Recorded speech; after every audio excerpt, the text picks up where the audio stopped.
I'm Bob Denhardt. I'm Director of the Executive Masters of Leadership Program at the University of Southern California. Bob Chapman, CEO of Barry-Wehmiller Company in St. Louis, is with us today and has just presented an interesting and fascinating and challenging talk to our Executive Masters of Leadership students. And we wanted to have a little conversation about some of the ideas that you brought up in that talk, Bob. The title of the talk was Fully Human Leadership, which is something you've been talking about a lot, and I think we should start with maybe a brief definition of what you mean by fully human leadership and sort of how that idea came to you. Truly human leadership was a phrase that evolved after we established this. It wasn't our vision starting off. Our vision starting off was to simply be good stewards of the lives entrusted to us. But as visitors came in to observe this leadership model because of their interest, one of the visitors, Simon Sinek, in reflecting on what he had seen and experienced in visiting with our people, he said, "What I've seen here today is truly human leadership." And leadership principles so profound, they're based on basic human relationships. And I would describe it as the way we are called to work with each other.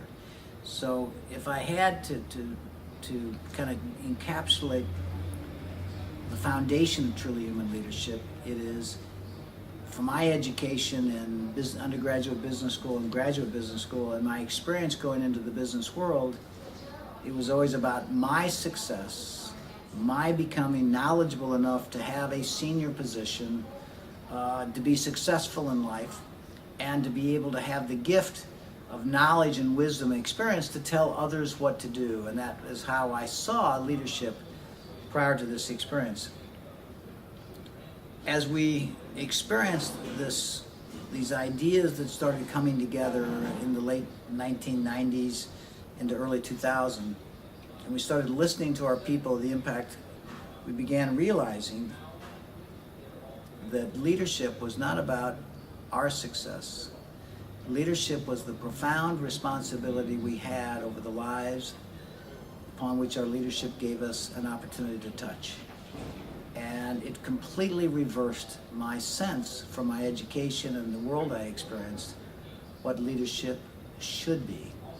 It was not about me and my success anymore. It was about the profound impact I was going to have the privilege of having on other people's lives who joined me in the particular journey that I embarked upon. And so it completely changed my emphasis. And as we began to do that, we began to see a profound difference in people having a sense of fulfillment. They could go home at night feeling fulfilled, and therefore the way we treated people in the office and in our operations, they in turn became better stewards of their families. So we saw this rippling down. So it was a sense that everything I had been taught was just the opposite of what I now felt to be the natural state of leadership, truly human leadership. As I hear you talk about that, it seems to me that you're not just talking about adjustments in the standard leadership style. You're really talking about a new definition of leadership. And of course, previously we've had hierarchical top-down definitions. We certainly both agree that those are outmoded, outdated, and out the window. More recently, we've had concepts like participatory leadership and servant leadership and ideas like that. But I think what you're talking about is a definition that even goes beyond that, which focuses on caring and compassion as the essence of leadership, not just something that happens along the way, but as the essence of leadership. Well, right. I mean, I would say to you that it came from the revelation that we had, that everybody in our organization, all 7,000 people, are somebody's precious child who was brought into this world with the hopes that that child, as they matured in adulthood, would have a chance to express their gifts fully and be appreciated for doing so. And when you look at the people who are part of your world as a leader in a department or a functional leader, and you all of a sudden don't look at those as the receptionist or the accounting clerk or the professor. You look at them as precious human beings who simply want to know that who they are and what they do matters.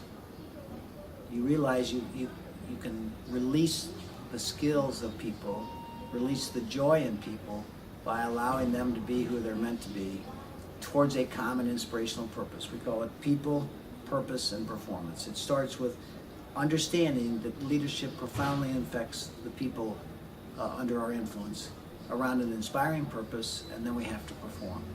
So I would say to you that this revelation that we experienced, it said these are precious human beings that are entrusted to us, not bodies, not head count, but precious human beings. It profoundly changes the way you look at these people. And again, what I'd say that the students realized is the scope of leadership is much broader than simply your title. It's much more powerful in terms of the impact you have on the lives of the people entrusted to you. And I think that was the message that